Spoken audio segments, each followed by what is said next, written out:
Hey Internet, it's RJ. Welcome back. Thanks for tuning into the show today.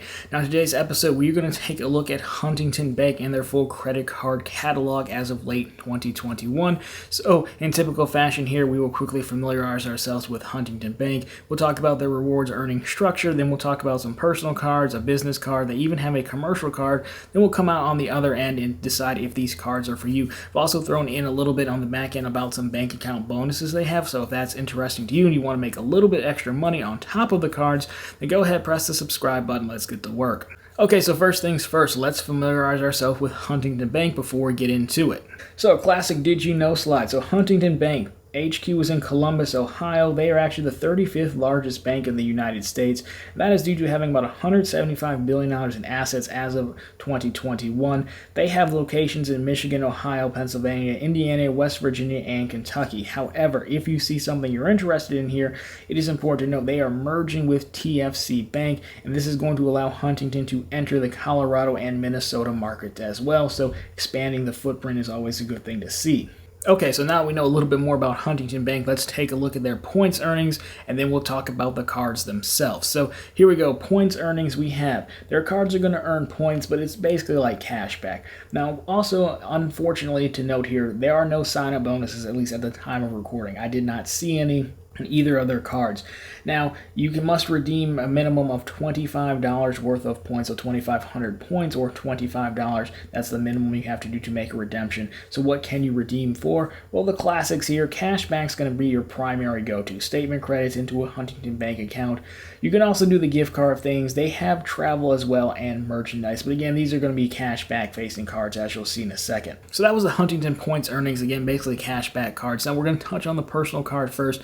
And it is a little bit interesting here. Now it's set up that it seems like there could be two cards to choose from, but really what they're doing is they're having a pick your path option. So there's one personal card and you can choose option A, which is going to be multipliers, or option B, which is going to be a lower APR. So I'm going to show you two slides, but just remember it's like basically the same card with an A or B option. So that said, let's take a look at the personal card now. So they have the voice card, and what I'm calling is the voice 3X card, just so we give it a different name, but it's basically the voice card. So no annual fee. Your multipliers here are going to be pretty interesting because it's going to be a 3X card, as you might have guessed. So you can pick one 3X category a quarter up to $2,000 in spend.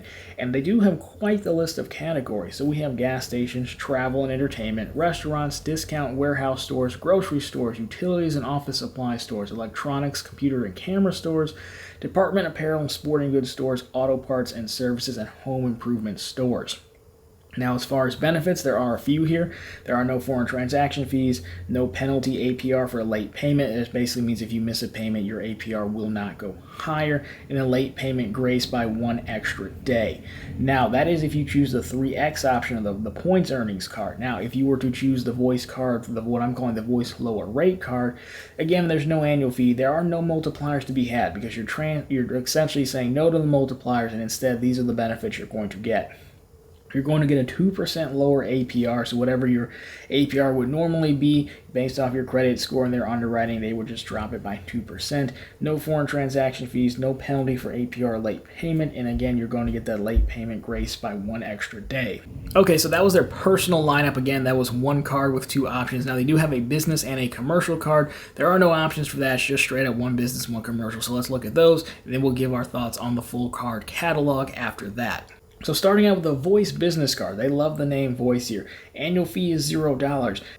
Now the multipliers here are going to be very similar to the card we just looked at in the Voice 3X card, but this time around you can pick one 4X category a quarter with up to $7,000 to spend a quarter. So categories we have here are pretty generous. Again, gas stations, travel and entertainment, restaurants, discount warehouse stores, grocery stores, utilities, office supply stores, electronics, computer and camera stores, department apparel and sporting goods stores, auto parts and services, and home improvement stores.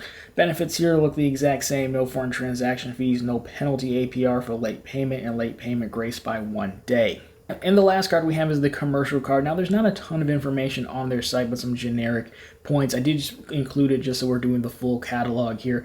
But you can manage company spend basically through setting up spending rules, enhance vendor relationships, improve cash flow, eliminate processing steps, And the one that's interesting to me is get paid to grow. So Huntington is saying, banks make money off of interchange fees, or basically swipe fees when you use your card. So they're also going to give you a percentage of the interchange fees that they make based on, your card use. Now, how much and how little, I don't know.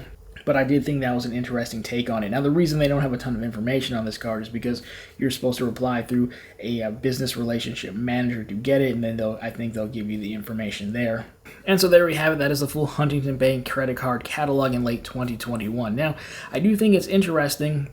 Again, the personal side, I wouldn't bother with the lower APR one. Everyone can do better, and you should probably just pay in full. You guys know that. However, you look at the personal one, that's not a bad credit card to, fill a gap in your cashback lineup. These are got to be for cashback folks. They have travel, but I really wouldn't bother with it. So if you're someone trying to build out a very strong cashback setup, this could be a nice option. 3x is a respectable multiplier for no annual fee. $2,000 and spend a quarter is not bad, and they did have a lengthy list of categories as well. However, the one that surprised me and the true star of the show that I think a lot of people should consider is the Voice Business Card. Again, you step up to a 4x multiplier, up to $7,000 and spend a quarter. That is pretty significant. Now, is again no annual fee. We always say 5x is like kind of the goal we're going for with multipliers, but 4 is no slouch considering the wide range of categories they have. So as a result, that would be my pick of this options. And I think if you're in one of their states where you can get one of their cards, I think the Business Voice is the way to go, especially for a cashback setup. Now, with that in mind, I did want to also mention some of the bank account bonuses they have just on the back end, and the reason being is because if you're going after the Voice Business Card, you can definitely go into a branch, apply, open up a business account, I should say, and then you'll probably be offered that card at the same time. So it's because there's no sign-up bonuses for these cards. Unfortunately, this could be a workaround to get you a sign-up bonus. So let's quickly take a look at those if you're interested. So they have multiple bank bonuses that they run about once a quarter. I've seen them pretty frequently, so I'll put them on screen as we talk through them. But on the personal side of the house, you can see they have bonuses almost at every price point. And the cool thing about these is, they don't require a direct deposit. You can simply deposit new cash with Huntington, and that will qualify. Now, on the business side, these are the much larger bonuses, the ones you'll probably be interested in if you're going after that business card. So you can see they have the price points of $200 payout, $400, and $750 payout. So to add a little bit of context, I can personally say I'm actually working through one of their business checking accounts. I've done a personal one as well. It was in the beginning of the year. I'm also doing their business checking. I'm doing the big one, the $750 to deposit $20,000 in new capital with them, wait 3.5-4 months, and they will pay you out. I can safely say I've had a pretty good experience with them. The one thing you got to watch out for with all of these is that, they have the minimum that you need to deposit to hit the bonus, but then there's also a little bit more that you need to have on deposit to avoid fees in that account. Now, sometimes, and this is what I've done, if you call in like, hey, can you help me out on this, when they make the charge for like the minimum deposit deficiency, a lot of times they'll help you out and just credit it back to you. So just be aware of that. If that's off-putting to you, then you can go after one of the lower ones. But, even with the fee, the deficiency fee, I should say, for the $750 bank account, one being, I think, $40, you get hit with that one time, you're still making $710. So I personally think it's worth it. But anyways, guys, there you go. That's my pick. Definitely go after the business one. 4X is pretty good. And then stack it with a bank account bonus to make up for the lack of sign-up bonus. But anyways, guys, if you like this one, drop me a thumbs up down below. If you found it particularly interesting, consider subscribing to the channel. Again, posting content just like this every Monday, Wednesday, and Friday, and back here every Sunday with a recap episode that is all the news you can use in the week that was in credit and finance. My question for you guys is, let me know what you think of Huntington's catalog. Yes, they don't have a big catalog, but they do have a hidden gem in there, and I think that's that business card. So I'd love to get your thoughts on that card, as well as if you are going to take advantage of one of those business accounts and try to stack it or at least make up for the lack of sign-up bonus. Love to hear your thoughts. But anyways, guys, that's going to do it for this one. As always, thank you so much for watching, and I'll talk to you in the next one.